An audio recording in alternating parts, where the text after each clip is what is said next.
Hi viewers, my name is Niranjan Reddy. I make YouTubes once in a while, not frequently of course. And this is the first time I'm trying to upload a video in my own channel. I request for your cooperation. I would request you to like my videos, give a like and share with your friends and family members. And also subscribe so that whenever I upload the new videos, you can get it. Basically, I will be dealing more with family histories or home tours and sometimes some good recipes, some rare recipes. I cover all this. Generally, my videos will be little lengthier because I go into details of all the whatever subjects I take up. So it would be better. What my suggestion is for you to watch them through smart TVs because it will be more comfortable to watch for a longer time. This time I am trying to cover a family history of a uh, family in Nellore district. That's from Buchireddypalam. They are the Zemindars of Buchireddypalam. As history says, actually I am going to take this make this in three volumes. First volume will be more on the family. Second volume will be a home tour of their house in Buchireddypalam. And third volume will be more on the temple in Buchireddypalam. Basically this family has a lineage where it has come from Tamil Nadu in somewhere around 1700s, and then at the insistence of the Nawab of Arcot, maybe that was the time when the Nawab of Arcot has expanded his kingdom. So he has sent them from there by name Dodla Anna Reddy to select a, a village, select some villages in this part of the area for him to administer. So at his instance, he came to Nellore area, he went to some Udaigiri area and all that. And finally, I believe he has selected Vovveru, a village called Vovveru in Nellore. That's how their history has started. And he was a very good administrator, because of which the Nawab of Arcot later on gave him gifts, recognized him, and then expanded his estate. And it so happens, somewhere around this time, later on, their territory came under Nizam of Hyderabad. So even under Nizam of Hyderabad, they were the administrators in the same area, and even Nizam of Hyderabad was also happy with their administrative skills and their estate. They gave us more area and added more villages to the estate. Later on, around 1800, Nizam of Hyderabad ceded this district to the British. So even under British also they were the Zamindars.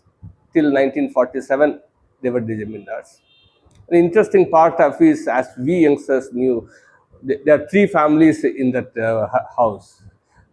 One is Dodla, one is Bejawada, and the third is Ponnaluru. So luckily I could get some document from them, which was written in 1860. It was written in 1860.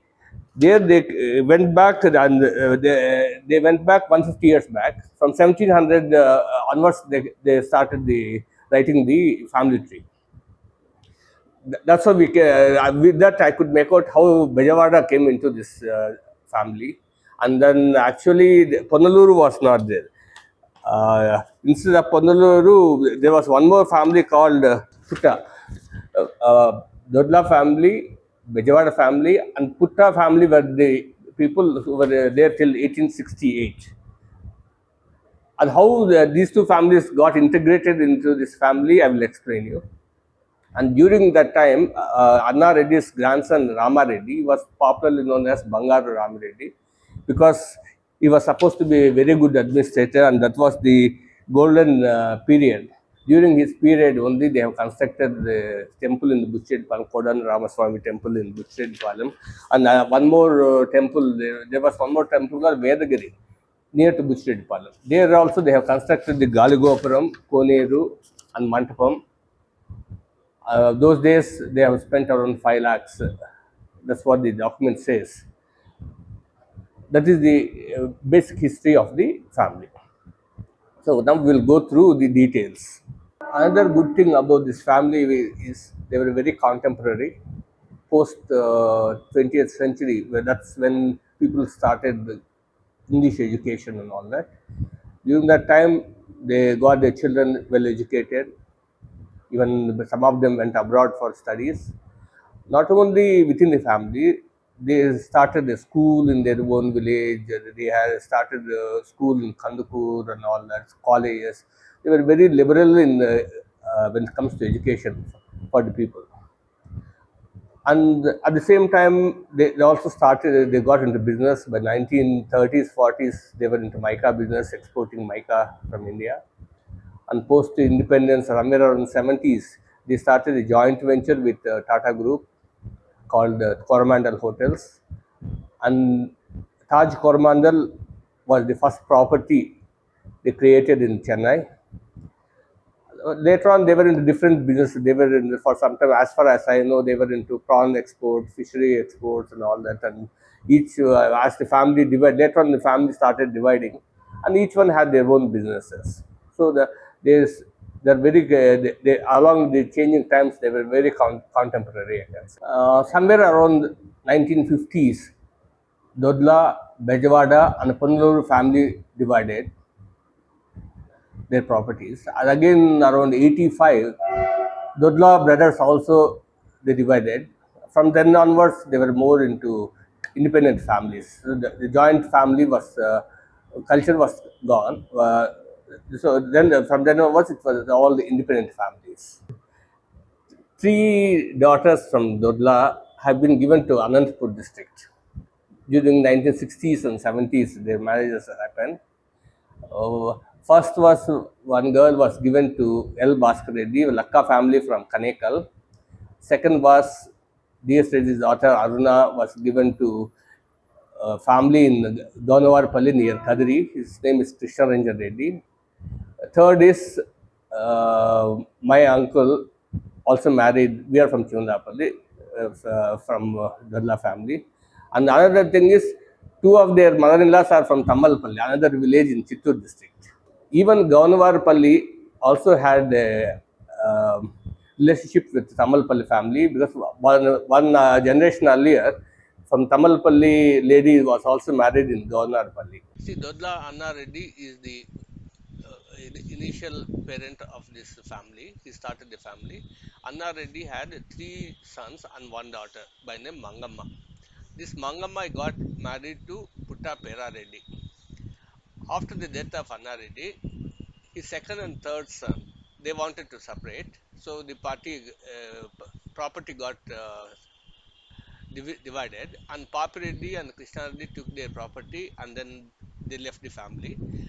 Whereas Dodda Raghav Reddy and his brother-in-law Putta Pera Reddy, they continued as a joint family. Post Raghav Reddy had Narayan Reddy, Pyara Reddy, Ram Reddy, and Narsimha Reddy. He had four sons and a daughter. This daughter again he got him married to Pera Reddy's son, Sura Reddy. See, among these four sons, Pyara Reddy didn't have children. So Narayan Reddy was the in charge of the estate. He was the head of the family. Unluckily, Narayan Reddy died even before his father, and the administration then went to Ram Reddy, third son, Narasimha Reddy, and Narayan Reddy's son, Venkatram Reddy. During this period, it was a golden period, and so Ram Reddy was popularly known as Bangar Ram Reddy. During this period, they started the construction of Kodanda Ramaswamy temple and Galgopuram in Vedagiri, Koneru, and Mantapam in Vedagiri. After this, after that, Bangar Ram Reddy died in 1793. After his death, Narsimha Reddy and Venkatram Reddy, they were the head of the family. They constructed Lakshminarayana Swami temple within the Kodanda Ramaswamy temple. And it was going, and they were doing extremely well in administration, and the governments were happy, and the Nizam or whoever they were happy. Afterwards, next generation, Venkatram Reddy had one son by name Pattabhiram Reddy, and Venkatapati Reddy had Varda Reddy, Balram Reddy, two sons and one daughter. And Ramchandra Reddy had two sons by name Raghav Reddy and Narasimha Reddy. And Putta Yanad Reddy had one son by name Kodandaram Reddy. This Kodandaram Reddy again married daughter of Venkatapati Reddy. So after this, again there was some disputes in the family, and by this time they were under the British rule. And one British officer by name Master Stone, uh, he looked after the partition of the family. They made it into four divisions. One division went to Pattabhiram Reddy, one fourth share to Varda Reddy and Balram Reddy, they were brothers, and one-fourth to Raghav Reddy and Narasimha Reddy, another one-fourth to Putta Kodandaram Reddy. After the partition, Raghav Reddy and Narasimha Reddy, they left the family, whereas Pattab Reddy, Varda Reddy, Balram Reddy and Putta Kodandaram Reddy, they stood together as a joint family. Later, Pattabhiram Reddy, since he didn't have children, he gave his property to Bejawada Ramchandra Reddy and Bejawada Pap Reddy, who are his nephews, his sister's children. That's how Bejawada family also got integrated into Dodla family now. At later stages, even this Putta family also didn't have male child. So one of their daughter was married in the Ponnaluru family, and this Putta family later on was replaced by Ponnaluru family. This is the family tree up to 1860. There are, as far as I know, what I heard, there are so many Dodla families in Nellore district, but the identity of this family we can know by their Gotram. Their Gotram is Chitella, they are later Pantakapu, and their family deity is Kodanda Ramaswamy, Buchiredipalam. Hello, Murlanna. This is the second time I'm seeing you. Nice meeting. I'm really like enjoying coming to this palace again. And I just wanted to know about the Dodla family. Dodla family అనేది నెల్లూరు జిల్లాలో నాకు తెలిసినంత వరకు పెద్ద జమీందారీ family. But యాక్చువల్గా ఎక్కడి నుంచి వచ్చినారు, ఎవరు హూ హ్యాస్ స్టార్టెడ్ దిస్ జమీందారీ అనేది about the family, from where you have started. Dodla Annareddy అని మా ఫ్యామిలీ ఫౌండరు. ఆయన సుమారు ఒక 300 ఇయర్స్ క్రితము వాళ్ళు అక్కడ చెంగల్పట్టు జిల్లాలో రణవత్తూరు అనే గ్రామం నుంచి ఇక్కడికి మైగ్రేట్ అయ్యారు. ఆ మైగ్రేట్ అవడం కూడా ఎలా జరిగిందంటే, అప్పటికే అక్కడ ఉన్నటువంటి పరిపాలన ఉన్నట్టు అడ్మినిస్ట్రేషన్ ఉన్నటువంటి ఆర్కాట్ నవాబు ఈయన ఒక అన్నారెడ్డి యొక్క గొప్పతనం అంటే ఈ was very good administrator at that time. So ఆయన గమనించి ఇక్కడ అవసరం ఉంది కాబట్టి ఇక్కడ ఈ బుచ్చిరెడ్డిపాలెం అనే అప్పుడు ఊరు లేదు, వవ్వేరు అనే చాలా పురాతన గ్రామం అక్కడ. వవ్వేరు. సో వవ్వేరు ఏరియాలో మనకి అన్నారెడ్డి అడ్మినిస్ట్రేటర్గా అక్కడ పంపిస్తే బాగుంటుంది అని అనుకొని అక్కడి నుంచి వాళ్ళు ఆ చెంగల్పట్టు జిల్లా రణవత్తూరు నుంచి వవ్వేరు గ్రామానికి వచ్చి ముందు అక్కడ ఫ్యామిలీ పుటప్ చేశారు వాళ్ళు. సో ఆయన వచ్చేటప్పటికే ఆయనకి 3 కొడుకులు, ఒక కూతురు. సో ఆ ఫ్యామిలీ ఓకే. సో ఇక్కడికి వచ్చి వవ్వేరుకి వచ్చిన వెంటనే అక్కడ ఆయన వవ్వేరు అప్పట్లో పెద్ద కాపు అనేవాళ్ళు. సో పెద్ద కాపు అంటే ఇప్పుడు మనం ఒక చిన్న మండల అధికారం చుట్టుపక్కల పల్లెల కంటే కాపు అనేవాడు పెద్ద కాపు ఊర్లో. This was around 1710 1710 around about 300 odd years. So దానికి మనకి వాళ్ళు ఎప్పుడు వచ్చారని కూడా ఎగ్జాక్ట్ ఇయర్ కూడా ఉంది, మన హిస్టరీ ఒక అది ఉంది, మ్యాన్స్క్రిప్ట్ ఒకటి ఉంది. సో దాన్ని బట్టి నేను చెప్పగలుగుతాను. సో దాని తర్వాత వచ్చిన తర్వాత ఆయన వెరీ షార్ట్ పీరియడ్లోనే ఎక్కువ గ్రామాలను ఆయనకి అడ్మినిస్ట్రేటర్ ఇవ్వడం ఇటు జరుగుతాం. ఆ తర్వాత ఆయన మనవడైన ఆయన పేరు దొడ్ల రామిరెడ్డి. ఆయన Anna Reddy grand son. So grand son వచ్చిన తర్వాత ఇంకా ఎక్కువ బాగా ఫ్లరిష్ అయింది ఫ్యామిలీ. అవడంలో ఏంటంటే బుచ్చిరెడ్డి అని ఆయన వాళ్ళ బంధువు, అన్నారెడ్డి తమ్ముడు అన్నం.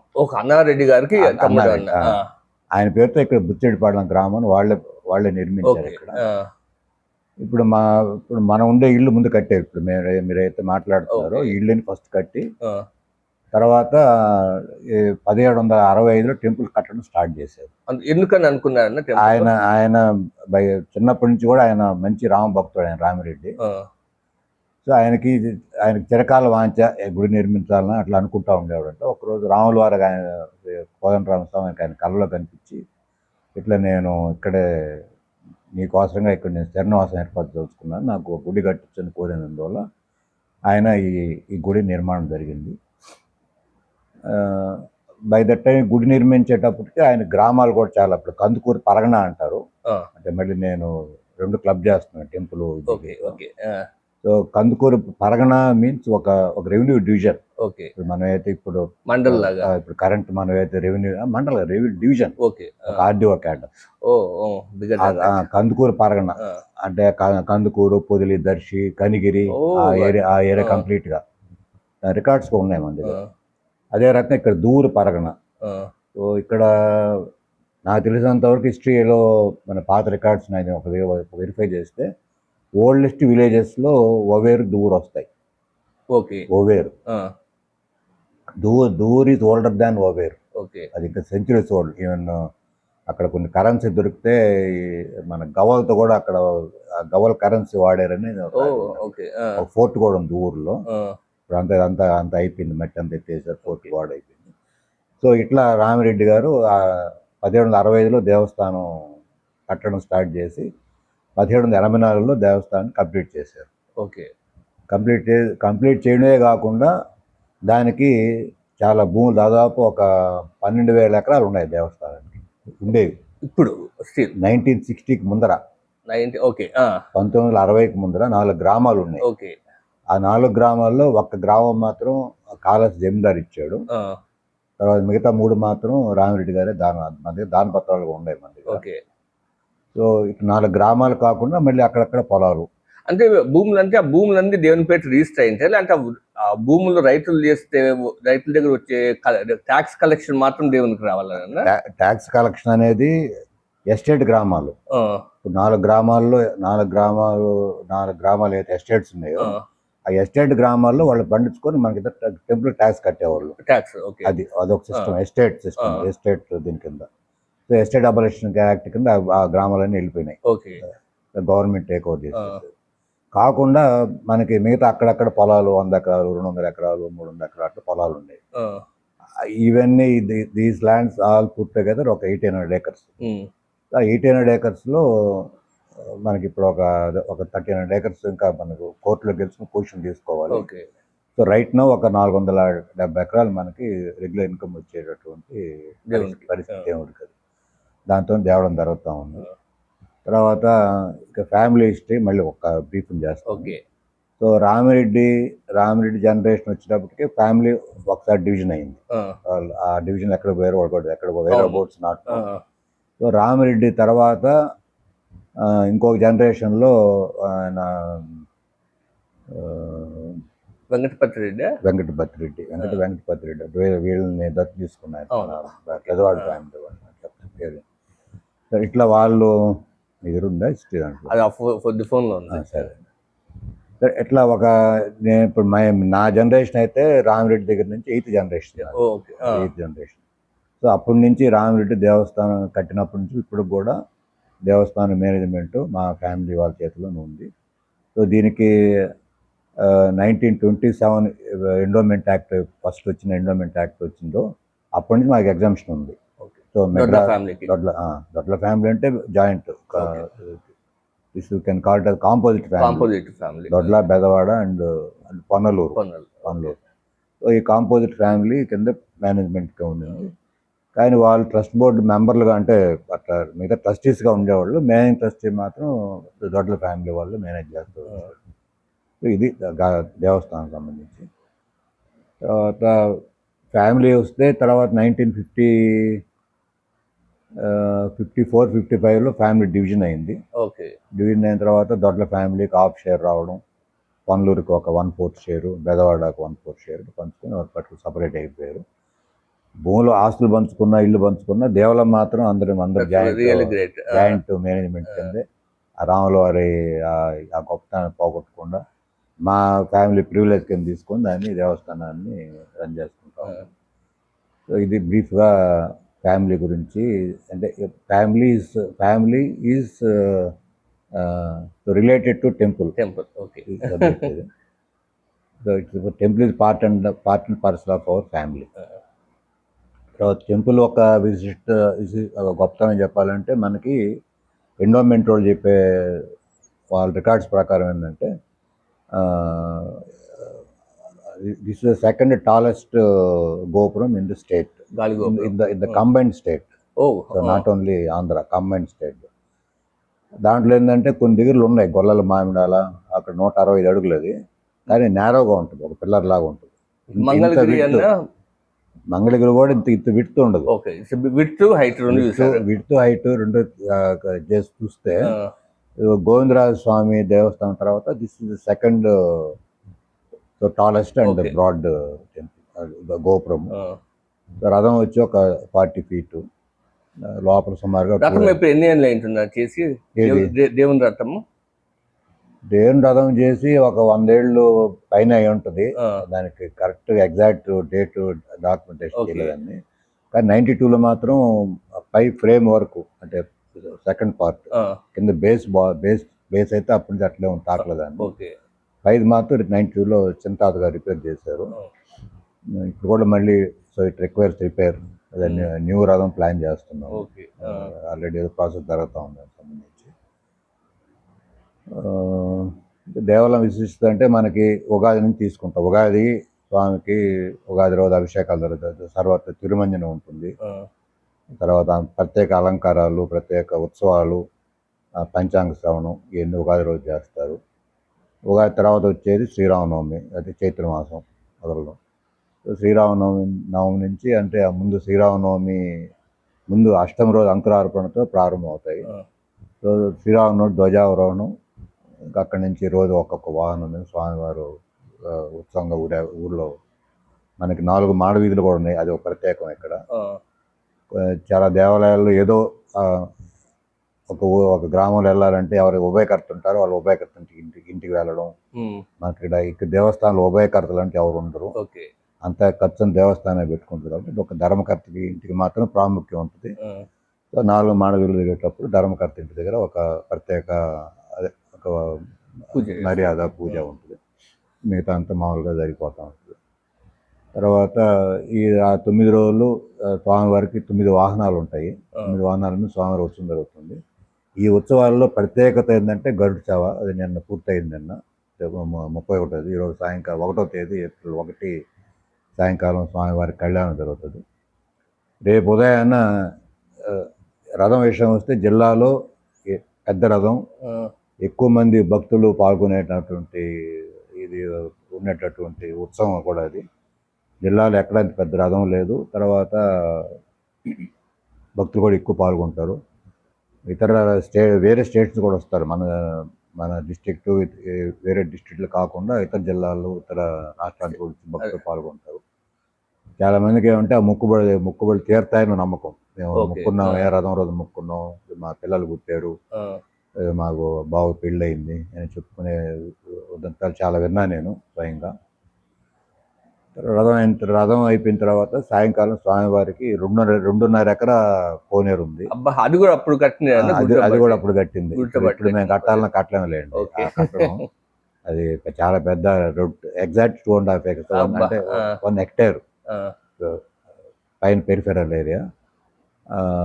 సో దాంట్లో స్వామివారి అది కూడా మనకి జిల్లాలో పెద్దది, స్టేట్ రికార్డ్ నాకు తెలియదు.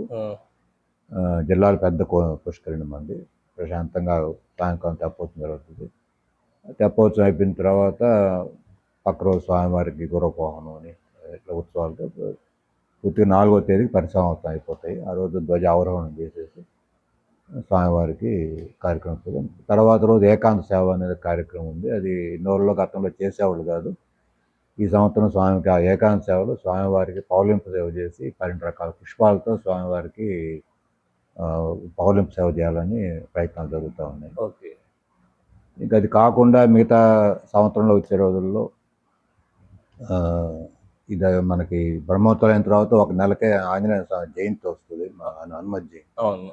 9 రోజులు స్వామికి అభిషేకాలు, ఇది హనుమాన్ జయంతికి. హనుమాన్ ఓకే. హనుమాన్ 9 రోజుల ముందు నుంచి. ఆ, సో చివరి 9వ రోజు స్వామివారి గ్రామోత్సవం, ఈ తర్వాత మంచి కార్యక్రమాలు, పిల్లలతో భరతనాట్యాలు చేయించడం అట్లాంటివి ఉంటాయి. ఇవి 9 రోజులు మాత్రం ఉభయ కథ చేయించుకుంటారు. ఒక కార్యక్రమంతో బ్రహ్మోత్సవాల్లో అయితే ఎవరికి ఆలోచన. ఓకే. ఈ 9 రోజుల మంది పర్మనెంట్ ఉభయకర్తలు ఉన్నారు. ఆ. వాళ్ళే చేయించుకొని అన్నీ చేస్తారు. ఓకే. ఆ తర్వాత ఆ, దసరా ఉత్సవాలు. సో దసరాలో కూడా స్వామివారికి 10 రోజులు 10 రకాల, ఆయనకి 9 అవతారాలు. ఆ. స్వామివారికి దశావతారాలు అంటారు. సో ఆ దశావతారాల్లో ఒక్కో రోజు ఒక్కొక్క అలంకారం. సో వామనావతారం, మత్స్యావతారం, వామనావతారం. ఓకే. బాగా. ఆ స్వామివారిని ఆ అవతారంలో భక్తులకు చూపించాడు, అలంకారం చేసి ప్రత్యేక పూజలో సో దసరా కూడా పెద్దగా చేస్తారు. బాగా చేస్తారు. దసరా కూడా బాగా చేస్తారు. సో ఇంకా పాత రోజుల్లో చాలా ఉత్సవాలు ఉండేవి, అవి ఎందువల్ల మానేస్తారు. అవి కూడా ఈ సంవత్సరం నుంచి అన్ని ఇంట్రొడ్యూస్ చేయాలని ప్రయత్నం చేస్తాం. దసరా అప్పుడు పారువేట ఉండేది. పారువేటి అంటే పారువేట అంటే స్వామివారు వేటకు వెళ్తారు. తిరుమలలో చేస్తూ ఉండవు, నాకు తెలుసు. మిగతా దేవాలయాల సంగతి నాకు తెలియదు. సో ఆ పారువేట ఉత్సవం అంటే ఇక్కడ మన రథం దగ్గర ఒక మండపం ఉంది, తీర్థవాద మండపం. అక్కడ మండపంలో అయ్యవారు ఒక బాణం వేసినట్టు, స్వామివారి తరఫున. ఓకే. ఏదో కుందేలో ఏదో ర్యాబిట్ కొట్టినట్టు, అదే చిన్నప్పుడు చూసాం అవన్నీ కూడా. సో అవన్నీ కూడా మళ్ళీ ఒకసారి రివైవ్ చేయాలని ఆలోచనతో ఉన్నాం. ఆయన చేయాలని మనం ఉన్న ఆయన అనుమతి కావాలి కదా, అది అట్లా. దాని తర్వాత దసరా ఉత్సవాలు అయిపోయిన తర్వాత మనకు వచ్చేది ఇంకా దీపావళి, నరక చతుర్దశి, ఇవన్నీ చేస్తాం. ఇవన్నీ వస్తాయి. తర్వాత ధనుర్మాసం, ఆ 30 రోజుల స్వామివారికి తిరుప్పావై. ఆల్మోస్ట్ తిరుమల ఏం చేస్తారు అవన్నీ మీరు చేస్తున్నట్లే. అదే కొన్ని తిరుమలలో సర్లేండి, మనం కంపారిజన్ కాదు, మనకి ఆగం కూడా అదే వైఖానస ఆగం. అందువల్ల మనకి తర్వాత ఇప్పుడు ఒంటిమిట్ట వాళ్ళ ముహూర్తం ఏముందో, ఇప్పుడు మనం ఇప్పుడు ఏదైతే ఇప్పుడు బ్రహ్మోత్సవాలు చేస్తున్నామో ఎగ్జాక్ట్గా అదే ఒంటిమిట్లో చేస్తాం. అదే ఎగ్జాక్ట్ టైమింగ్ కూడా అదే టైమింగ్. వెంకటేశ్వర స్వామి అంటే ఇక ఆయన 2 సార్లు బ్రహ్మోత్సవాలు చేయడం, అలాంటి ఆయనకంటే మహానుభావుడు కాబట్టి చేయడం అనేది జరుగుతూ ఉంటుంది. తర్వాత మన టెంపుల్కి వచ్చిన స్వామీజీలు, చెన్నజీర స్వామి, తర్వాత చాలామంది స్వామీజీలు మన గుడికి వచ్చి, తర్వాత మన ఆయన కంచయ్య సరస్వామి 2 సార్లు వచ్చారు, జైన్ సరస్వామి వచ్చారు. వాళ్ళంతా కూడా వాళ్ళ అనుభవాలు ఏంటంటే, మాకు ఒక 4 కిలోమీటర్లు వైబ్రేషన్స్ లాగా వచ్చినాయి. వాళ్ళ మహానుభావులు కాబట్టి మనకు ఆ వైబ్రేషన్ పొందే శక్తి మనకు లేదు. ఇంత మంచి మహిమగల దేవస్థానం ఇది, మాకు 4 కిలోమీటర్ అది చెన్నజీర స్వామి అయితే మరి ప్రత్యేకంగా చెప్పారు. ఇక్కడ ఒక ఆశ్రమం ఒకటి శంకుస్థాపన ఆయన చేత చేయించాము దేవస్థానం సంబంధించి. సో దాని సందర్భంగా ఆయన అదే అన్నారు, 4 కిలోమీటర్ నాకు బాడీ వైబ్రేషన్ వచ్చాయి. బుచ్చిడిపాలెం అంటే చిన్న కుగ్రామం అనుకున్నాను నేను, కానీ ఇక్కడికి వస్తే ఇంత పెద్ద దేవస్థానం, ఈ రామాలయం చూస్తే అసలు ఇక్కడ చూసిన దక్షిణాదికి వెళ్ళబడలేదు, ఇంత శిల్పకళ బాగా అద్భుతంగా ఉందని చెప్పారు. ఎక్కువ మంది భక్తులు కూడా అదే ఈ ఆంజనేయ స్వామికి, రాముల వారికి ముఖ్యమైన కళ్యాణం జరగడం, మెడికల్ సీట్లు అయితే ఆల్మోస్ట్ ఎవ్రీ ఇయర్ ఒక 4-5 మందికి వస్తూ ఉంటాయి. వాళ్ళ డొనేషన్ ఇచ్చిపోతూ ఉంటారు వాళ్ళు. ఒక్కొక్క అనుభవాలు, కానీ ఏదైనా స్వామి జరిగే కార్యక్రమాలు ఎక్కడ లోపం లేకుండా చేయాలని ఒక. ఇంకా గుడి లోపల వస్తే మనకి సీతా లక్ష్మణ సమేత రామచంద్రమూర్తి లోపల ఉంటారు. ఈ గుడి లోపల పంచబేరాలు అంటారు. పంచబేరాలు అంటే ధ్రువమూర్తి అంటే మూల విరాట్. తర్వాత ఉత్సవమూర్తి అంటే రాముల వారి ఉత్సవమూర్తులు, రామ లక్ష్మణ సీత. తర్వాత మూడవది కౌతుక బేరం అంటే చిన్న కృష్ణస్వామి విగ్రహం ఉంటుంది. నైవేద్యం మొదట ఆయన పెడతారు రోజు పెట్టి తర్వాత స్వామివారికి. సో కౌతుక బేరం తర్వాత బలిబేరం అంటే సుదర్శన ఆళ్వాళ్ళు ఉంటారు, చక్రవర్తి ఆళ్వారు. సుదర్శన చక్రం ఆయన ఒక దీనికే, ఆయనకి రోజు హారతులు ఉంటాయి. సో సుదర్శన చక్రం అనేది దాన్ని బలిబేరం అంటారు.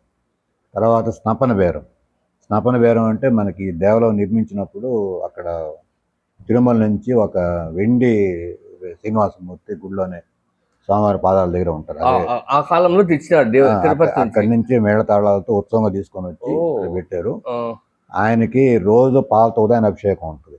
ఆ, రాముల వారికి రోజు అభిషేకం చేయరు. ఆ, ప్రతిరోజు పొద్దున్న ఆయనకి శ్రీనివాసమూర్తికి భోగ శ్రీనివాసమూర్తి అంటారు. శ్రీనివాసమూర్తికి పాలతో అభిషేకం జరిగిన తర్వాతనే మిగతా కార్యక్రమం మొదలవుతాయి.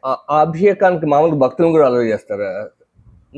అదే చూడొచ్చు, అది ఎందువల్ల ఆ కాన్సెప్ట్ పెద్దవాళ్ళు అలాగా మామూలు ఏకాంతం చేసుకుని అలవాటు పెట్టారు. ఏకాంతంగా చేస్తున్నారు. ఇప్పుడు కొంత అట్లాంటి కొన్ని చేయొచ్చు అనుకున్నవి కొంచెం రిలాక్స్ చేసి చూపిస్తా ఉన్నాం. అది కొంచెం ప్లాన్ చేస్తున్నాం. సో ఇది తర్వాత మనకి 12 మంది ఆళ్వార్లు ఉంటారు. ఆళ్వార్లకి వాళ్ళ తిరునక్షత్రం ఏదో జన్మ నక్షత్రం జన్మ నక్షత్రం వచ్చినప్పుడు ఆ రోజు వాళ్ళకి ఆ పర్టికులర్ స్వామి ఎవరు ఉంటారో ఆళ్వారు ఆయనకి అభిషేకం చేసి పూజా కార్యక్రమం ఉంటుంది. తర్వాత ప్రాకారం లోపలనే ఉపాలయాలు అంటారు. ఉపాలయాలు ఛత్రపతి లక్ష్మీ అమ్మవారు. అది దేవుని మొదట కట్టినప్పుడు కట్టారు. మళ్ళీ అన్ని ఫస్ట్ కట్టినవి, ఒకసారి కట్టింది. ఎక్కడ కూడా అడిషన్స్ డిలీషన్స్ ఏం లేవు. ఒకసారిగా రామరెడ్డి ఒకసారే కట్టారు, ఒకసారే ఆస్తులన్నీ ఇచ్చారు. అన్ని ఒకేసారి ఆయన వరకు ఆయన ఎక్కడ లోపం లేకుండా చాలా బాగా చేసేసిపోయారు ఆయన. తర్వాత ఛత్రపతి లక్ష్మీ అమ్మవారికి ప్రతి అమావాస్య ముందు శుక్రవారం రోజు అమ్మనికి లోపలనే పల్లకి సేవ ఉంటుంది. విశేషమైన రోజుల్లో అమ్మవారికి పూలం సేవలు, విశేష అలంకారాలు అవి ఉంటాయి. తర్వాత నరసింహస్వామి శ్రీ లక్ష్మీ నరసింహస్వామి వారికి భీష్మ ఏకాదశిలో 1,00,000 తులసితో ఆయనకి హోమంతో కూడినటువంటి పూజ చేస్తారు. ఆయనకి ఆ 1,00,000 తులసి అనేది అందరూ భక్తులకి ఫ్రీగా ఇచ్చి అందరిని పార్టిసిపేట్ చేసి ఎవరు ఒకరిద్దరు డోనర్ స్పాన్సర్ చేస్తాడు ఆ ప్రోగ్రామ్. భీష్మ ఏకాదశి తర్వాత స్వామివారి నరసింహ జయంతి జరుగుతుంది. నరసింహ జయంతి రోజు కూడా స్వామివారికి విశేషంగా రోజు అభిషేకం, స్వామివారికి వడపప్పు, పానకం, పొంగలి ప్రసాదం వినియోగం జరుగుతుంది. దద్దోజనము చేస్తారు స్వామి ప్రసాదాలు. తర్వాత ఆండాళ్ళ తయారు ధనుర్మాసం అంతా ఆయన ప్రత్యేకం, ఆయనది. సో ధనుర్మాసంలో ఆయనకి ప్రత్యేకంగా 3 రోజులు గ్రామోత్సవం చేస్తారు. ఆయనకి ఆండాళ్ళ తయారుకి.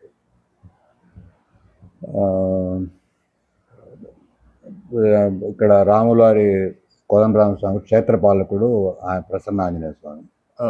ప్రసన్న ఆంజనేయ స్వామికి 40 రోజులు మండలాభిషేకాలు 2003లో స్టార్ట్ చేశాము. సో 40 రోజులు మండలాభిషేకాలు ఉభయకర్తలు కూర్చొని చేయించుకుంటారు. 41వ రోజు ఈ 40 రోజులు చేసుకున్న ఉభయకర్తలు అందరూ కలిసి మళ్ళీ 41వ రోజు దాదాపు 300 గంటలు కూర్చుంటారు. మామూలుగా బయట మరి దూరం ఉన్నవాళ్ళు రాలేకపోవచ్చు, కానీ 250 నుంచి 270 మంది జంటలు భార్యాభర్తలు చేయించుకుంటారు. 40 రోజులు బాగా రోజు స్వామికి పంచామృత అభిషేకం, తర్వాత స్వామికి తమలపాకులతో అదే సహస్రనామార్చన ఇవి జరుగుతాయి ఆంజనేయ స్వామికి. తర్వాత ఆంజనేయ స్వామి జయంతి 9 రోజులు బ్రహ్మోత్సవం అయిన 1 నెలలో వస్తుంది జయంతి. 9 రోజులు జరుగుతుంది. ఇంచుమించుగా ఆంజనేయ స్వామికి వీక్లో వన్స్ ఏదో చందాలంకారం, పూలంగి సేవ ఏదో ఒకటి భక్తులు ముక్కొని వాళ్ళు మొక్కు తీరినందుకు చేయించుకుంటూ ఉంటారు. చాలా విశేషంగా వస్తారు ఆంజనేయ స్వామి భక్తులు కూడా వస్తారు. ఇంకా మా దేవస్థానం ఆస్తులు అంటే అది ఫైటింగ్ రొటీన్ అది జరుగుతూ ఉంటుంది. అది 365 రోజుల్లో ప్రతిరోజు ఏదో ఒక కార్యక్రమం జరుగుతూనే ఉంటుంది. ఏదో ఉప్పు గుడిలోనో అసలు గుడిలోనో ఏదో ఒక కార్యక్రమం అంటూ ఉంటుంది. అదృష్టము మీరు అన్ని కార్యక్రమాలు చూడండి. 25 ఏళ్ళ నుంచి చేస్తున్నారంటే మీరు 27 పూర్తి అయిపోయింది. 27 98 అక్టోబర్ 1 నుంచి చార్జ్ చేసుకున్నాను. ఏదో మనకి భగవత్ సంకల్పంతో కొన్ని 28 ఏళ్ళు అనర్గళంగా కొన్ని భూములు ఏదో అన్యక్రాంతమైన భూములు చాలా వరకు తీసుకున్నాము, ఇంకా ఉన్నాయి. చూద్దాం అది. ఇంకోటి అన్న, ఈ ఇల్లు దీన్ని హిస్టారికల్ ఇది ఎప్పుడు మొదలు పెట్టారు, ఇంటి విశేషాలు ఇది మీకు ఇక్కడ మనం కూర్చున్న ప్లేస్ లో ఇక్కడ ముందు హాల్, పెద్ద హాల్ కళ్యాణ కోటం అంటారు. సో కళ్యాణ కొట్టం ఇది ఓల్డెస్ట్ పోర్షన్.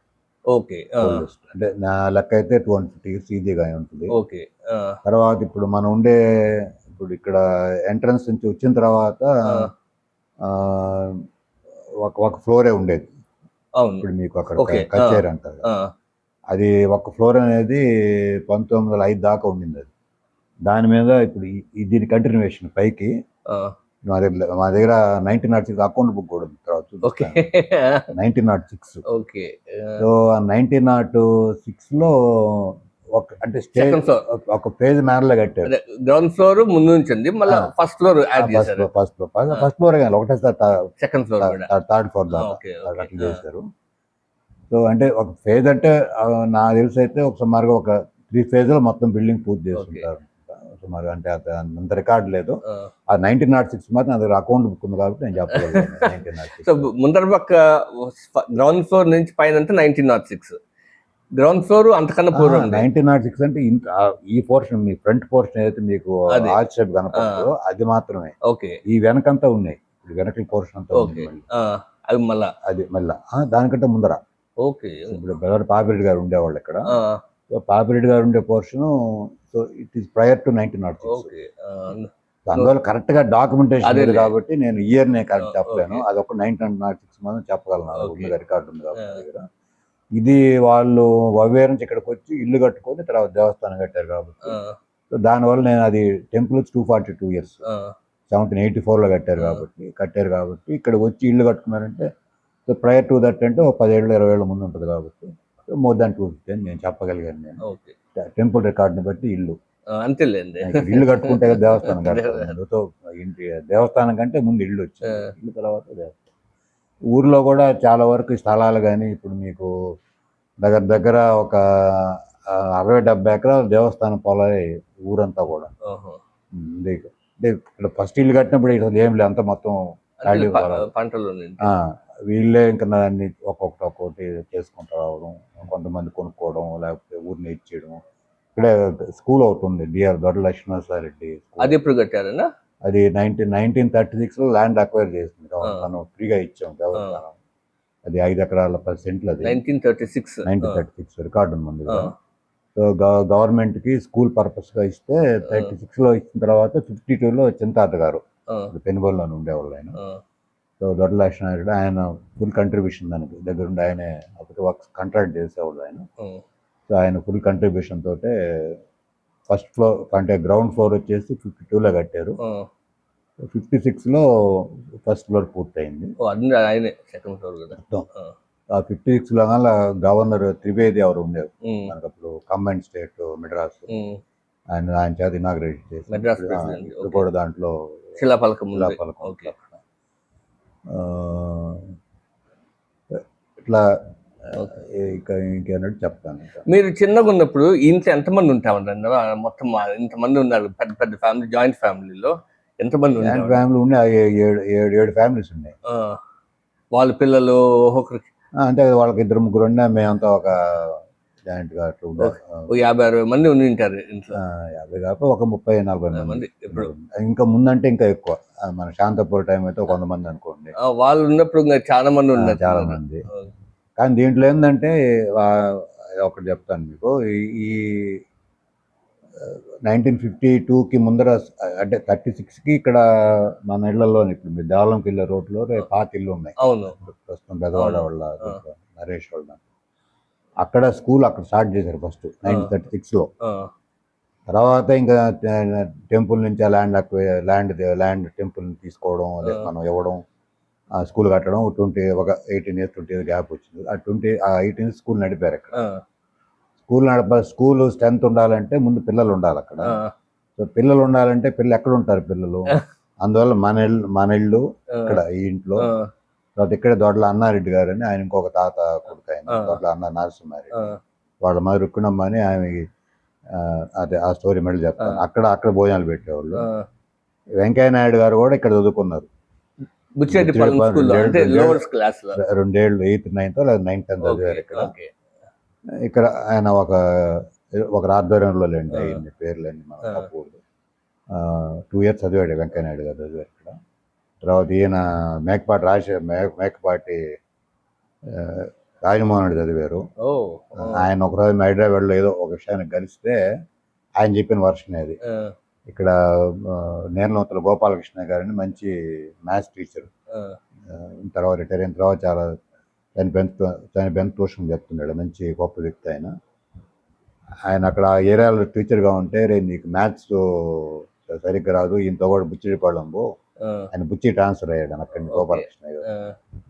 ఇక్కడ కోనటిమెట్ట బిల్లు తీసి వంటామని పెట్టి ఆయన్ని 2 years 3 years చదివాడంట. ఇక్కడ ఆయన వచ్చాడు, మ్యాథ్స్ కోసం వచ్చాడంట, అది ఆయనే చెప్పాడు అన్నమాట. సో ఇలాంటి అంటే ఆ తర్వాత ఏంటంటే ఈ స్కూలు స్ట్రెంత్ లేక మూసేస్తారని చెప్పని ఇక్కడ భోజనాలు పెట్టడంలో చాలా మంది పిల్లలు ఇక్కడ మీరే భోజనాలు ఇక్కడే ఉండేవాళ్ళు. ఉండడం ఇక్కడే ఒక హాస్టల్ అనుకోండి, మినీ హాస్టల్. కరెక్ట్ గా మనం కూర్చుండడానికి కింద పెద్ద హాల్ ఉంటుంది, కరెక్ట్ దీని కింద. ఆ హాల్ అంతా స్కూల్ పిల్లలు వాళ్ళు ఇక్కడే భోజనం చేసి చదువుకొని ఇంకా నెక్స్ట్ క్లాస్ బోర్డు ఎట్లా అది చూసేవాళ్ళు. అక్కడ వాళ్ళ దొడ్ల అన్నారెడ్డి వాళ్ళ ఫ్యామిలీలో వాళ్ళు పెట్టేవాళ్ళు భోజనాలు. ఇంకెక్కడ వేరే వాళ్ళు అక్కడ పెట్టుంటారు. అట్లా స్కూలు అట్లా కష్టపడి 15 సంవత్సరాల తర్వాత 52లో తాతగారు అక్కడ మేము టెంపుల్ ల్యాండ్ ఇవ్వడం అక్కడ కట్టడం జరిగింది. ఇది ఇట్లా తర్వాత ఇందాక మీకు అఫ్కోర్స్ ఇట్లా పార్ట్ ఆఫ్ ఫ్యామిలీ అడిగారు కాబట్టి దొడ్ల రుక్కిణమ్మ గారని అదే ఇంకో తాత భార్య చెప్పారు, అన్నాలు పెట్టారని చెప్పి ఈ మన ఇంటికి ఈ స్ట్రైట్ అందులో ఉంటుంది కదా. ఆమె ఏంటంటే 2 సార్లు వచ్చారు గాంధీ గారు బుచ్చిరెడ్డిపాళెం. గాంధీ గారు ఒకసారి ఓన్లీ అనేదో ఫండ్ కలెక్ట్ చేసేటప్పుడు వస్తే, సెకండ్ టైం అనుకుంటా, దాంతో అది రికార్డు ఇక్కడ పినాకిని గాంధీ ఆశ్రమం రికార్డ్ అయింది అంతా. అది ఏ డేట్లో వచ్చాడు, ఏమి నా గాంధీతో ఇంటరాక్షన్ ఏం చేసింది. ఇట్లా నేను ఫండ్ కలెక్ట్ చేస్తున్నానంటే ఆయన నగలన్నీ ఇచ్చేసారంట గాంధీ గారు. సో ఇట్ రికార్డెడ్ గాంధీ దీనికి సంబంధించి. సో రికార్డెడ్ అది. మనకేదో ఇచ్చారు అని అన్నా కానీ ఏ టైమింగ్ కూడా డేటు టైమింగ్ వాళ్ళు ఇస్తే తెలిసింది నాకు. అంటే గాంధీ వచ్చాడంట, ఇంటికాడట తోసుకోట దగ్గర కూర్చున్నాడంట, రుక్కిన ఇచ్చారంట అని అంతవరకు మా ఫ్యామిలీ తెలిసింది. కానీ ఏ డేట్లో వచ్చాడు, ఎన్ని గంటలకు ఆమె మాట్లాడింది, ఓన్లీ ఉమెన్ వాలంటీర్స్ దాన్ని ఏమంటారు వాళ్ళతోనే మీటింగ్ అక్కడ, వాళ్ళ ఇంట్లో మీటింగ్. ఇది ఒక హిస్టారికల్ ఈవెంట్ అది. తర్వాత మాకు ఇక్కడ ఫ్యామిలీ హిస్టరీలో ఇంకో పార్ట్ తీసుకుంటే బెదాడు రామచంద్రారెడ్డి గారు, పాపిరెడ్డి గారు ఫాదర్, ఆయన కమెంట్ స్టేట్లో Madras presidency council, Madras council ప్రెసిడెంట్గా ఉన్నారు ఆయన, జస్టిస్ పార్టీ. సో ఆయన తర్వాత మనకి ఇండిపెండెన్స్ వచ్చిన తర్వాత ఫస్ట్ లోక్సభ పార్లమెంట్ మెంబర్ ఆయన 52 నుంచి 57. After Andhra Pradesh was formed. Andhra Pradesh form అయినాక 52కి ఆంధ్రప్రదేశ్ ఇంకా ఫామ్ అవ్వలే కదా. 52, 52, 57 మనకి ఆయన చనిపోయింది 53 అనుకుంటా. పొట్టి శ్రీరాములు గారు. తర్వాత ఫామ్ అయ్యి కర్నూలు పోవడం, ఆడ నుంచి మళ్ళీ హైదరాబాద్, ఇదంతా ఆ ట్రాన్సాక్షన్ పీరియడ్ ఒక 3 years జరిగింది అది. సరే అది దాంట్లో మళ్ళీ మనం పాలిటిక్స్లోకి వెళ్ళిపోతాం అని అనవసరం అది. సో బెదాడు రామచంద్రారెడ్డి గారు 52 నుంచి 57 వరకు.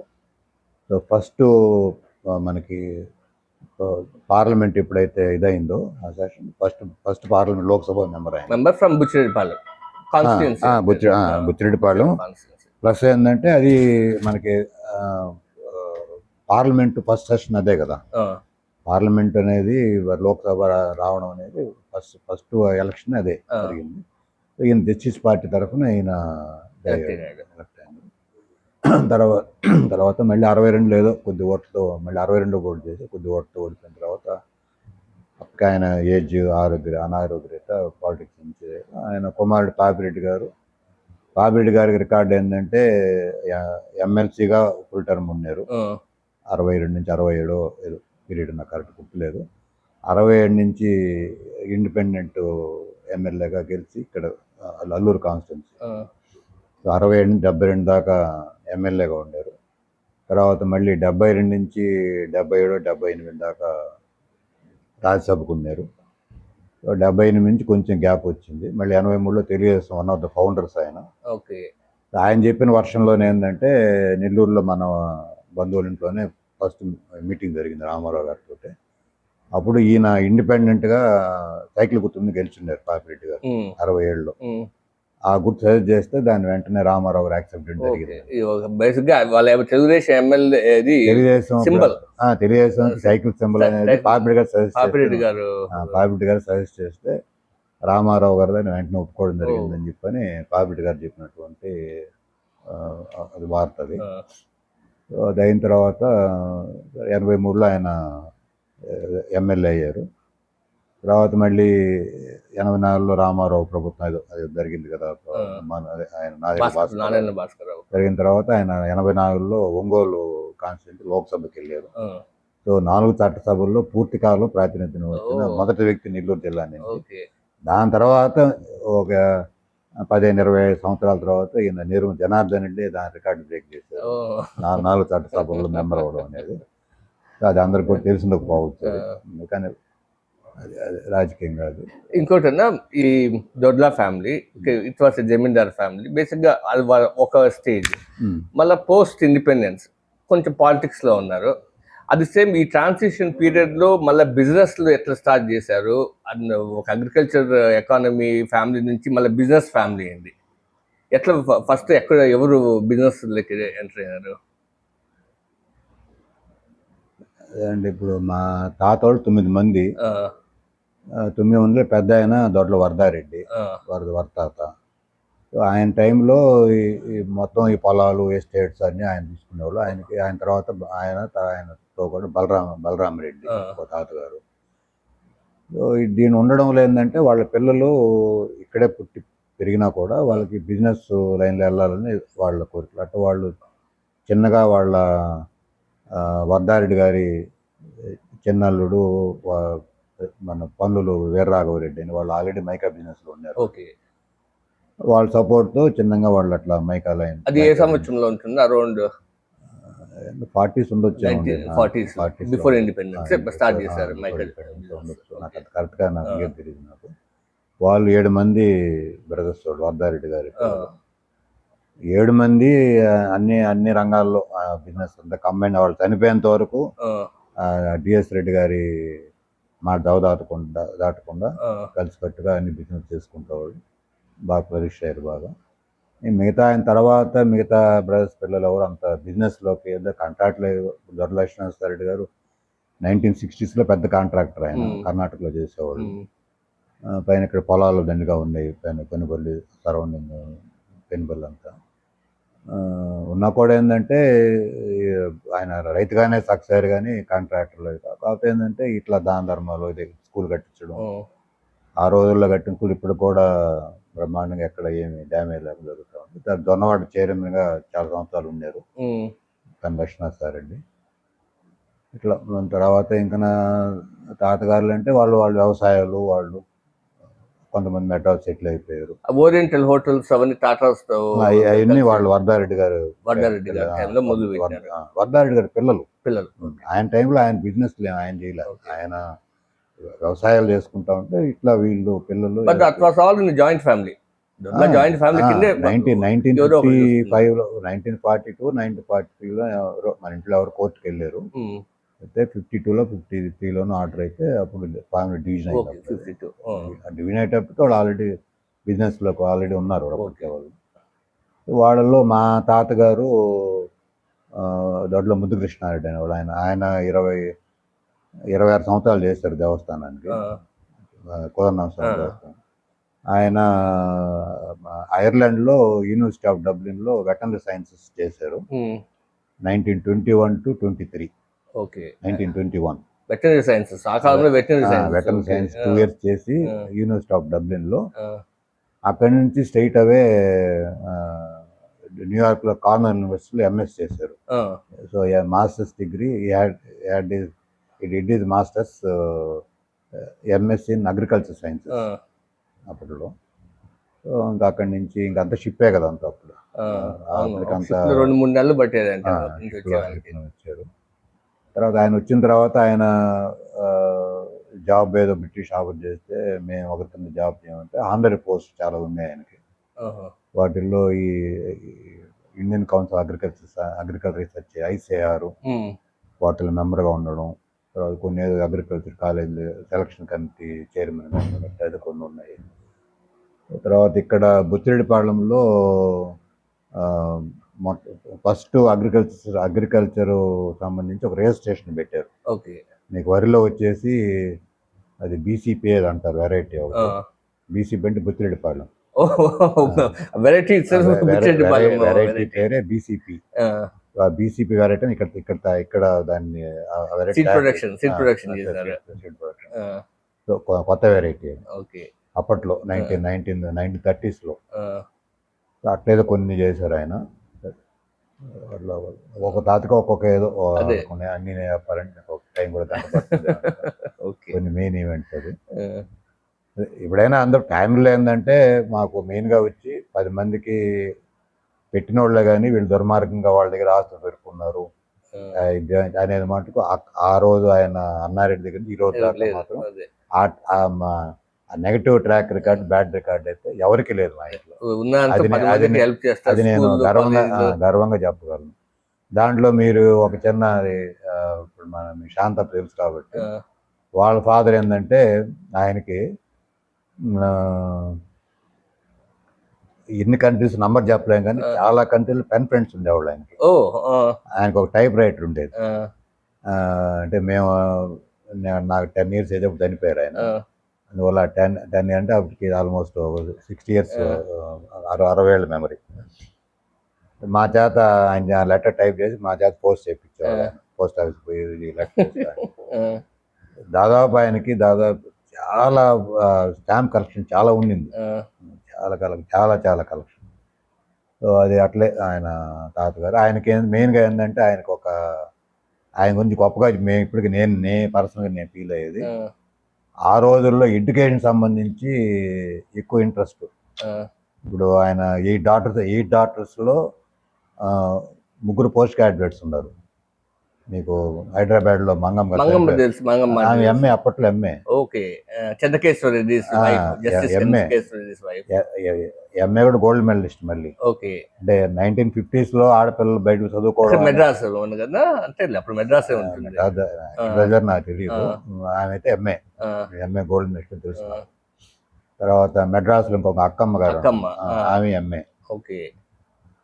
శాంతప్ప వచ్చి ఐ థింక్ బిఏ డిస్కంటిన్యూ అనుకుంటా, నాకు కరెక్ట్ తెలియదు. బిఏ కంప్లీట్ చేసి బిఏ అయితే చేశారు, మరి పాస్ అయ్యలేదు తెలియదు నాకు. బిఏ ఆమె చెప్పింది ఒకసారి. ఓకే.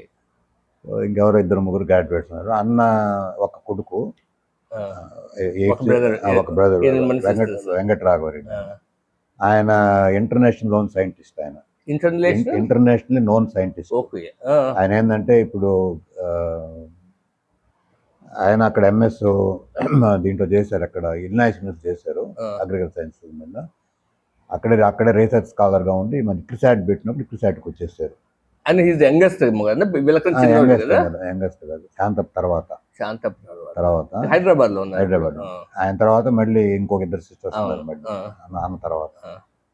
సో ఆయనకి గ్రౌండ్ నట్లో పెథాలజీ అనుకుంటా, పెథాలజీ మైక్రోబయాలజీ నాకు అంత తెలియదు. సో ఎక్కడ ఏదన్నా గ్రౌండ్ నట్ ప్రాబ్లం వస్తే ఈయన పోయి అక్కడ దాన్ని చూడడం చేయడం. అందువల్ల ఇంటర్నేషనల్ నోన్ సైంటిస్ట్. అదొక క్రెడిట్ మా ఫ్యామిలీకి. తర్వాత చెన్నైలో ఇంకో తాత మనవడు, ఇంకో తాత కొడుకు, ఆయన ఇల్నాయిస్లో అప్పట్లో ఈయన 64-65 అన్న దొడ్ల వెంకటరావు అమెరికా అయింది. 1954లో ఇంకొక తాత కొడుకు ఆయన అమెరికాకి వెళ్ళాడు. ఆయన ఇల్నాయిస్ యూనివర్సిటీ, ఇల్నాయిస్ చికాగో 2 తెలుసు కదా, ఇల్నాయిస్ చికాగో. ఆయన వచ్చేసి ఇల్నాయిస్ యూనివర్సిటీలో ఆయన వచ్చి మెకానికల్ ఇంజనీరింగ్ చదివాడు ఆయన ఎంఎస్. ఆయన పేరు దొడ్ల గోపాలకృష్ణారెడ్డి. ఈయన దొడ్ల రాకతాత శాంత బ్రదర్ వచ్చి దొడ్ల వెంకటరాఘవరెడ్డి. ఈయన దొడ్ల గోపాలకృష్ణారెడ్డి 54లో చేశారు. మా తాత 25లో మా తాత మన దీని కార్నర్ యూనివర్సిటీలో. అప్పటికి ఇప్పటికి టాప్ 10 అది. ఓ తర్వాత చేరిన తర్వాత రాగానే సింప్సన్స్లో చేరారు ఈయన. ఆయన ఏంటంటే దడ్డు గోపాలకృష్ణారెడ్డి యొక్క గొప్పతనం ఏంటంటే ఇంటర్నేషనల్ వెజిటేరియన్ కాంగ్రెస్ అని ఒకటి ఉంది, విన్నారు ఎప్పుడైనా మీరు? లేదు, international vegetarian Congress. Vegetarian Congress, దాంట్లో ఇండియన్ వెజిటేరియన్ కాంగ్రెస్కి ఆయన జనరల్ సెక్రటరీ. తర్వాత స్వామి పేరు ఆయన గుర్తు రావట్లేదు, అప్పుడు స్వామి ఒక ఆయన ఉండేవాళ్ళు, ఆయనకి ప్రథమ శిష్యుడు ఆయన. తర్వాత టిల్లీస్ లాస్ట్ బ్రెత్ అక్కడ వర్క్ చేశాడు ఆయన. అందరు 60 రిటైర్ అయిపోయింది, వాడిన ఇంటికి. ఆయన చనిపోయింది 70 years అప్పుడు, ఏజ్ అప్పుడు చనిపోయారు అన్న. టిల్లీస్ లాస్ట్ బ్రెత్ ఆయన అక్కడ సింప్సన్ వర్క్ చేశారు.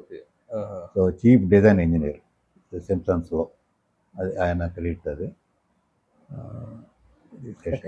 శాంతమ్మ అన్నారు కాబట్టి మీకు Anantapur district, I'm from Anantapur. ఈ ఇంటి నుంచి 3 ఆడబిడ్డలు ఆ కాలంలో అనంతపూర్కి ఇచ్చినారు. శాంతమ్మ శాంతప్ప చిత్తూరు మదనపల్లి కాదు, వాళ్ళు Lakka family, they are from basically from Kanekal. Mother తాత షిఫ్టెడ్ టు మదనపల్లి. బేసికల్ వాళ్ళ Shantappa, then Aruna aunty, Krishnaranjan uncle విఎస్టీలో, they are from Gounavaripalli Kadiri దగ్గర. ఓహో, కదిరి దగ్గర అనంతపురం. మళ్ళీ మా పిన్నమ్మ మేము చిమలాపల్లి. అదే మీకు ఇక్కడ నుంచి అనంతపురం జిల్లాల సంబంధాలు ఎలా వచ్చినాయి? I always find it amusing. యాక్చువల్గా శాంతం బ్రదర్ వాస్ సేయింగ్, ఆయన యూకేలో ఉన్నప్పుడు ఈ మెట్ వన్ ఆఫ్ మై అంకుల్ వసంతప్ప అని. మా సిస్టర్కి పెళ్లి కుదిరింది మదనపల్లి వాళ్ళు. అంటే ఎవరు అంటే కింద ఎల్బాస్కర్, అంటే ఎల్బాస్కర్ మా కజినే అని చెప్పినాడంటే వసంతప్ప. That's really good. That's how మాకు రిలేటెడ్ టు దొడ్ల ఫ్యామిలీ. అదన్నా సరే అన్న, ఇంకోటి ఒక్కటి అడుగుతాను. ఒక్కటన్నా లాస్ట్, ఈ గుడిలో పూజారి వాళ్ళ కుటుంబం కూడా ఒక ప్రత్యేక ఏదో ఉందంట అని చెప్పింటున్నారు. పూజారి వాళ్ళ కుటుంబం మంచి కుటుంబం ఉంది. మనకి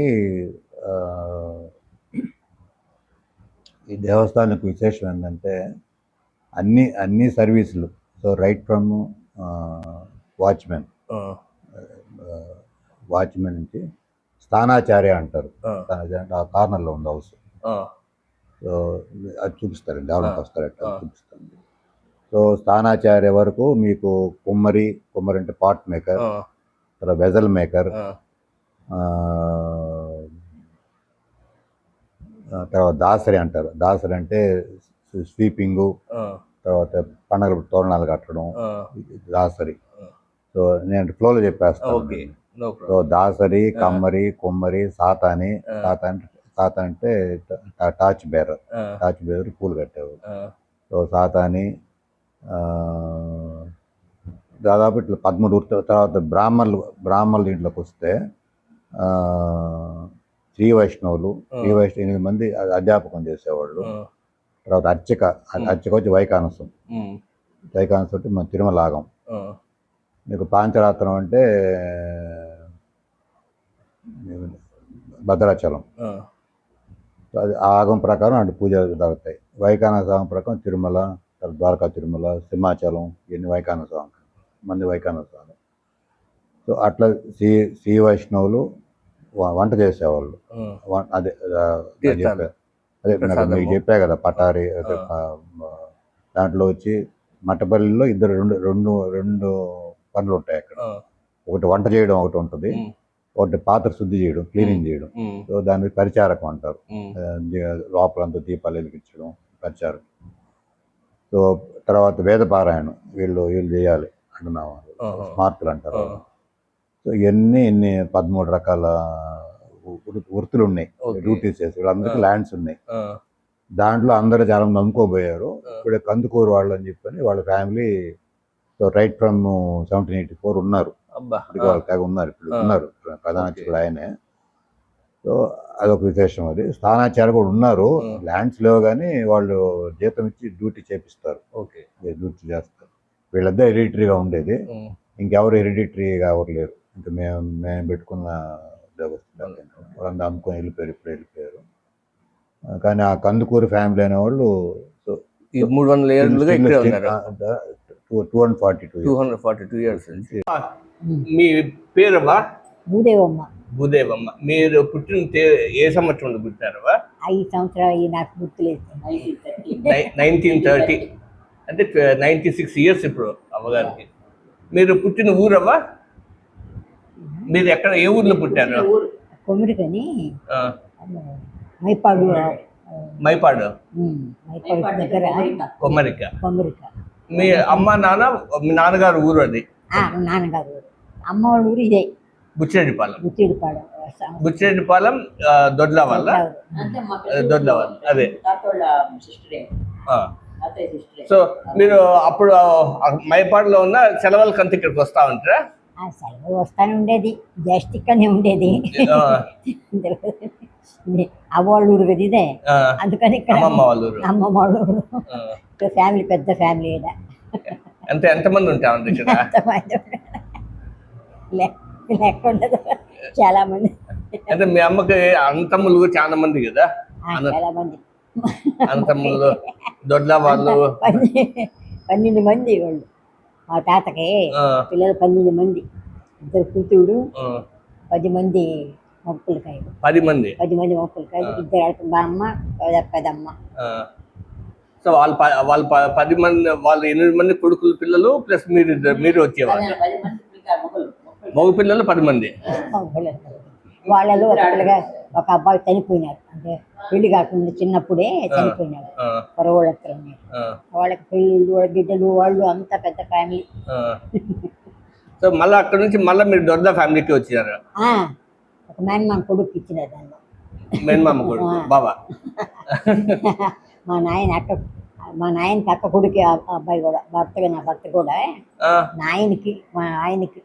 మా నాయనకి అక్క కొడుకు. సో మీ నాన్నకు అక్క కొడుకు, మీ అమ్మకు అన్న కొడుకు. ఓ, అంతా అన్ని రకాలుగా ఫిక్స్ చేశారు బంధుత్వాన్ని. వీళ్ళు పుట్టని కూడా అప్పటికి. ఎవరు? వీళ్ళు పుట్టని కూడా అప్పటికి. అంటే వీళ్ళ పిల్లలు అప్పటికి మీరు. సో మీ పెళ్లి ఎక్కడ జరిగింది? మీ ఊర్లోనే ఇక్కడేనా? ఇక్కడనే కళ్యాణ మండపం అని కళ్యాణ కట్ట. చూసారా? అక్కడనే కట్ట. వాళ్ళ పెళ్ళానికి ఇక్కడే ఉన్నారు మీరు. లేనప్పుడు తర్వాత ఇక్కడనే చెట్లు. అంటే ఎట్లా పైన ఒక్కొక్కరికి రూమ్ ఉండేది, అందరికి ఇంతమంది ఉండేవాళ్ళు కదా, పిల్లలు గిల్లలు. ఆ శాంతప్ప చెప్పేవాళ్ళు పైన అంతా వరసగా పండుకునే వాళ్ళంతా. ఎండాకాలం అయితే ఓపెన్ ప్లేస్ లో కింద నీళ్ళు చల్లేసేది, చల్లగా ఉంటుంది. ఆమె అందరికి పడకలేసేది. మంచాలు కింద చల్లే ఏడపడతాయి మంచాలు. భోజనాలకి ఎంతమంది ఉండేవాళ్ళు? ఒక పూట భోజనం ఇంతమంది పిల్లలు అంటే ఎంతమంది ఉంటామండి భోజనానికి ఒక పూట? చాలా మంది పిల్లలు సార్. అమ్మాయి వంటలు అవన్నీ ఎవరు చేసేవాళ్ళు? మీరు పోయి చేస్తామని అంత వంట వాళ్ళేనా? వాళ్ళు ఉండేది, మేము ఉండేది, పోతా వస్తా. ఎందుకంటే 30-40 మందికి చేయాలంటే చిన్న హోటల్ వంటలు చేసేవాళ్ళు. మీరు పోయేవాళ్ళు కాదు ఆడవాళ్ళు? పక్కకే పోయేది అంతా వాళ్ళే, ఆడవాళ్ళు మగవాళ్ళు వంటవాళ్ళు. వాళ్ళే వంట కూరలు కోసుకునేవాళ్ళు, ఉండేవాళ్ళు. అన్నీ పెట్టేసేస్తే వంట మాకందరికి పెట్టేవాళ్ళు కూడా వాళ్ళే వడ్డిచ్చేది. అంత కింద కూర్చొని వరుసగా బంతులు తినేవాళ్ళు. పొడిగోటి బెంచ్, పీటలు ఉండే, బెంచులు కాదు, పీటలు పొడిగోటి ఉండే. గిన్నెలే ఆకులు, అరటి చెట్టు ఎక్కడితే ఉంటాం. మన తోట ఉండేది, ఆకులు వడ్డిచ్చేసేది. వాళ్ళే వచ్చి వదిలేసారు అంటే అట్లా. ఫస్ట్ పిల్లోళ్ళు, మళ్ళా మగవాళ్ళు, మళ్ళీ ఆడవాళ్ళు, అట్లా కలిసి ఆడవాళ్ళకి ఒక పక్కన, మగవాళ్ళకి ఒక పక్కన. పిల్లోళ్ళు ముందే తినేస్తారేమో వాళ్ళకి. మళ్ళీ అదేమంటే స్కూల్ పెట్టినారు. స్కూల్ కూడా పెట్టాలంటే ఇక్కడ స్కూల్లో పిల్లలు 100 మంది కానీ ఉంటే స్కూల్ పెడతామన్నారు. 100 మందిని చేయొద్దా? అక్కడక్కడ చదువుకునే వాళ్ళందరినీ ఏర్కొని వచ్చి వాళ్ళకి ఇంట్లోనే భోజనాలు అంతా పెట్టి ఇది చేసేటప్పటికే స్కూల్ ఇచ్చినారు. మళ్ళీ మా మామ ఒక ఆయన బాగా తెలియగల ఆయన, ఆస్తి బాగుంది ఆయన. ఆయన ఒకే పాపని వేరే ఊళ్ళో పక్క ఊళ్ళోనే పెళ్లి చేసుకున్నాడు. ఆస్తి మీద ఆయన ఆస్తి పెట్టి కాలేజీ కట్టేశాడు. ఎక్కడ? బుచ్చిలోనే బుచ్చిలోనే ఉంది. అక్కడ కాలేజ్ ఉంది ఊర్లో. స్కూల్ కట్టేశాడు. అంటే అంత పరిగెత్తా అయిపోయింది. సో మధ్యాహ్నం భోజనం పట్టకం మీరు మొదలు పెట్టారు ముందు పిల్లలకి. సో వాళ్ళు అంతా కూడా ఇంట్లోనే ఉంటా ఉంటే ఇంట్లోనే భోజనం చేస్తే చదువుకోవడం అంతా పిల్లలంతా. మళ్ళీ పొద్దున్నే పోవాలంటే 10 గంటలకు స్కూలు. 10 గంటలకు స్కూల్ అయితే పొద్దున్నే మటన్ మటన్ మటన్ ఎవరికి? స్కూల్ పిల్లలకి పొద్దున్నే మటన్ పులుసు పెట్టేసేది. ఈ ఆకులు వేసి భోజనం పెట్టి ఆ మటన్ పులుసు వేసేసి తినేసేసి మేము స్కూల్కి వెళ్ళిపోవాలి. 10 గంటలకు పోవద్దు స్కూల్కి వెళ్ళిపోయేది. మళ్ళీ 1 గంటకు వచ్చేది. అప్పుడు తినేదానికి ఏదైనా పెట్టేది టిఫిన్ సెక్షనా? టిఫిన్ సెక్షన్గా. అవి తినేసి మళ్ళీ పోతే 4 గంటలకు వచ్చేది. అప్పుడు మళ్ళీ తినేదానికి మళ్ళీ ఏదైనా అట్లా బ్రహ్మాండంగా జరిగిపోయింది అంతా. అంటే ఇదంతా ఉమ్మడి కుటుంబంగా ఖర్చు పెట్టే అందరి పిల్లలకి అంతా ఒకటే ఉమ్మడి కుటుంబమే. అంతే కుటుంబమే. బయట పిల్లలకి అందరికి అందరికి ఒకటి. పెళ్ళిళ్ళు కూడా అంతా ఉమ్మడి కుటుంబంలోనే ఖర్చే. అప్పుడంతా యువత పిల్లలైనా ఒకటే రకంగా పెళ్లి చేసేవాళ్ళు. మీరు ఎక్కడ చదువుకున్నారమ్మా? ఏం పెద్ద చదువుకోలేదు. మా నాయన మళ్ళీ బిఏ చదివినాడు. మీ అమ్మగారు మెడ్రాస్ మెడ్రాస్ అక్క దగ్గర చదువుకో. మళ్ళీ మిమ్మల్ని పంపించేదా మీ అమ్మ? వసతులు లేవు. మా అమ్మ సైన్ చేస్తే అంత ఎంత ఇదిగా ఉండేది. సైన్ చేస్తే మా అమ్మ ఇంగ్లీష్లో మళ్ళీ సైన్ అక్షరాలతో బాగుండేది. అవి కొన్ని ప్రింట్ కాగితాలు కూడా ఉన్నాయి. ఎట్టపోయినాయో చాలా సంవత్సరాలు. అమ్మాయి పెద్దమ్మాయి. అప్పుడు పెళ్ళిళ్ళు ఎట్లా చేస్తా ఉండవా? పెళ్ళిళ్ళు అంటే అంత ఇళ్ళల్లో పెళ్ళిళ్ళు కదా, ఎట్లుంటా ఉండే మగ పిల్లల పెళ్ళిళ్ళు, ఆడపిల్లల పెళ్ళిళ్ళు? కొంతమందికి నెల్లూరులో దేవాలయాలు ఉండేది పెళ్లి చేసుకోవడానికి. అక్కడికి వచ్చి చేసుకునేది. పెళ్ళిళ్ళు అంటే బుచ్చిలో సినిమా హాల్ ఉంది. మా చిన్నాయన బుచ్చిలో చిన్నాయన సినిమా, ఆ సినిమా హాల్లో కొన్ని పెళ్ళిళ్ళు జరిగినాయి. ఆ కళ్యాణ మండపంలో ఫస్ట్ 2 పెళ్ళిళ్ళు అయినాయి. అసలు సెకండ్ నాది, ఇంకొక అయింది. సెకండ్ అసలు ఒక పాపదే. వాళ్ళు పెద్ద ఇద్దరిది ఒకేసారి పెళ్ళి అయిందా మీకు? అంతే. మళ్ళీ గాళ్ళే. అదే మా చిన్న వాళ్ళంతా తిరుపతిలో చేశారు.